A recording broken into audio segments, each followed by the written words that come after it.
क्योंकि लड़ाई सिस्टम के खिलाफ है और सिस्टम को चलाने वाला बाहुबली है।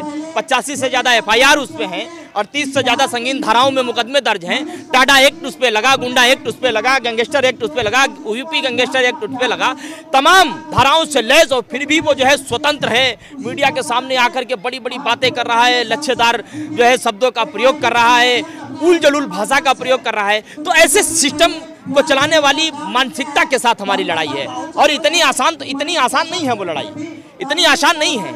इसलिए हमें वो जो है लड़ाई बहुत धैर्य के साथ, बहुत मजबूती के साथ और बहुत संयम के साथ लड़नी पड़ेगी। आपने देखा आज 17वां दिन है, इस 17 दिनों में ही हमें बारिश ने भी खलल डाली, धूप ने भी खलल डाली, कई बार खाना भी नहीं था, हमारा सामान भी नहीं लाने दिया गया। बीती 3-4 दिन पहले बीती रात किस तरीके से पुलिस गुंडों की तरह आई, लाठीचार्ज किया, गाली गलौज किया, बदतमीजी की, अंतर्राष्ट्रीय खिलाड़ियों के साथ, महिला खिलाड़ियों के साथ बदतमीजी की, ये तमाम चीजें हुई। लेकिन फिर भी हमारे नहीं, मजबूती के साथ बैठे रहे। हम आए थे तब अकेले थे, 5-7 लोग थे, आज 7,000 लोग हैं। हर रोज जो है यहाँ हजारों की संख्या में लोग आ रहे हैं, जा रहे हैं। ये लड़ाई कैसे मजबूत? हम तो अकेले ही चले थे, हमारे मजबूत हौसले थे, अडिग हौसले थे। धीरे धीरे कारमा बनता गया और लड़ाई और बड़ी हो गई है। प्रशासन आपके साथ है, सिक्योरिटी दे रही है, आप तो संतुष्ट हैं ना? प्रशासन हमारे साथ नहीं है, दबाव में है वो, क्योंकि उसने ताकत देखी है, वो जानती है कि इनकी ताकत क्या है। उसे मालूम है कि अगर अब की बार हमने कोई गलती करने की कोशिश की तो ऐसा नहीं हो कि जिस तरीके से किसान आंदोलन इस हुक्मरान को झुकाने के लिए दिल्ली को छावनी में तब्दील कर दिया था, फिर वो ऐसा नहीं हो जाए। और इसकी ताकत आपने कल देखी होगी।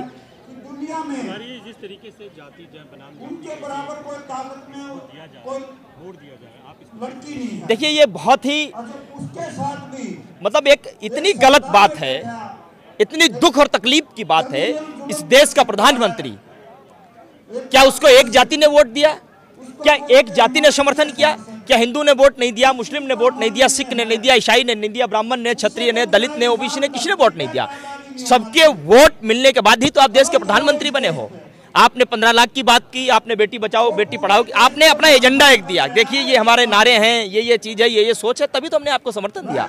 और आप प्रधानमंत्री बन जाने के बाद, 8-9 साल सत्ता चलाने के बाद आप हर सवाल से नदारद हो जाओगे, गायब हो जाओगे। ऐसा तो नहीं हो सकता है। आपके कैमरे ने तब भी कवर किया था जब ये अपने वादे सुना रहे थे, आपके कैमरे तब भी कवर कर रहे हैं जब ये अपने सवालों से भाग रहे हैं।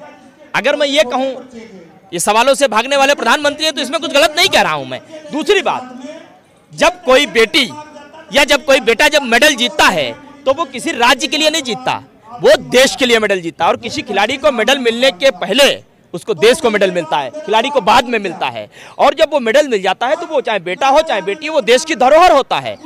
और देश की धरोहर किसी जाति की नहीं होती, किसी धर्म की नहीं होती, किसी कौम की नहीं होती, वो देश की धरोहर होती। हर व्यक्ति को उस पर गर्व होता है, चाहे वो किसी भी प्रोफेशन का हो, किसी भी कल्चर का हो, किसी भी जाति का हो। और इस बात का काउंटर एक ऐसे भी मैंने दिया है, कई बार सवाल पूछा है प्रधानमंत्री और नरेंद्र मोदी से। मैंने एक सवाल पूछा कि आप जिस तरीके से इनको जाति के खेल में उलझाना चाहते हो, धर्म के खेल में उलझाना चाहते हो, राज्य के खेल में उलझाना चाहते हो, प्रधानमंत्री और गृहमंत्री दोनों लोग गुजरात से आते हैं, एक पर्टिकुलर जाति से आते हैं। क्या पूरा हिंदुस्तान आज इस बात को माने कि तुम एक पर्टिकुलर जाति के प्रधानमंत्री गृहमंत्री हो या पर्टिकुलर राज्य के गृहमंत्री प्रधानमंत्री हो? तो ये अपने आप में सवाल बहुत गलत है, इसका कोई न सर है न कोई पैर है। आप इनके मुद्दों को गुमराह करने के लिए, इनके आंदोलन को तोड़ने के लिए, इनके मनोबल को कमजोर करने के लिए तमाम अनर्गल बातें करते हो तो करते रहो।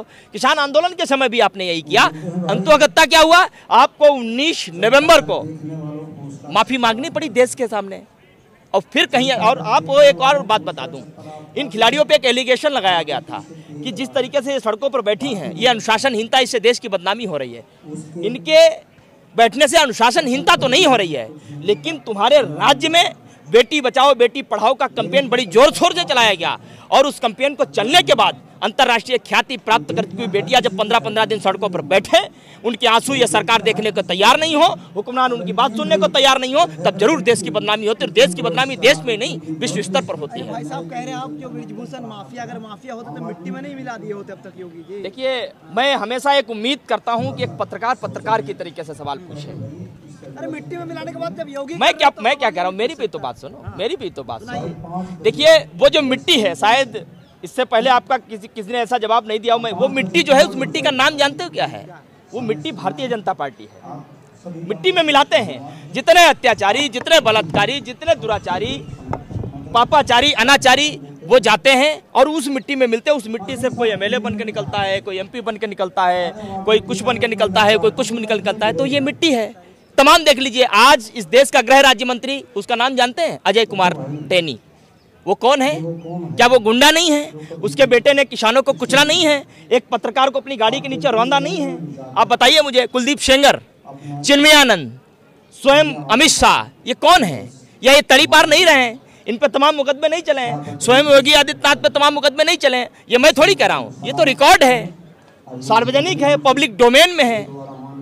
तो इसलिए मैं कहता हूँ जिसके चरित्र में दाग हो वो दूसरे के गिरेबान में झांका नहीं करते।